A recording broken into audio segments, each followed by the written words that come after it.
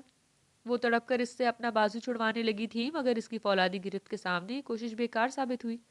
چلو تمہیں ڈانس کرواتا ہوں. وہ اسے کھینچتا ہوا اپنے ساتھ لے گیا. آدھی رات کا وقت تھا. پولیس کا زیادہ عملہ اونگ رہا تھا. اسے تھانے میں داخل ہوتے دیکھ کر اس کے ماتحت سلوٹ کرنے لگے تھے. وہ بڑی بے نیازی سے سر ہلا کر سب کے سلام کا جواب دیتا اپنا آفس تک آیا تھا. اشل چادر میں منہ چھپائے اس کے پیچھے پیچھے چل رہی تھی. عالم کے ہوتے ہوئے کسی کی ضرورت نہیں تھی کہ اس کو مڑ کر دیکھنے کی. چلو کرو ڈانس اب. اس کی کلائی چھوڑ کر وہ پھر آہستگی سے چلتا ہوا اپنی پاور سیٹ پر براجمان ہو گیا تھا. وہ اس کے سامنے کسی مجرم کی طرح سر جھکائے کھڑی تھی. نہیں نا, اب ہم نہیں کریں گے, وہ منت بھرے انداز میں بولی تھی. آنکھیں برسنے لگی تھی, مگر عالم پر کوئی اثر نہیں ہوا تھا.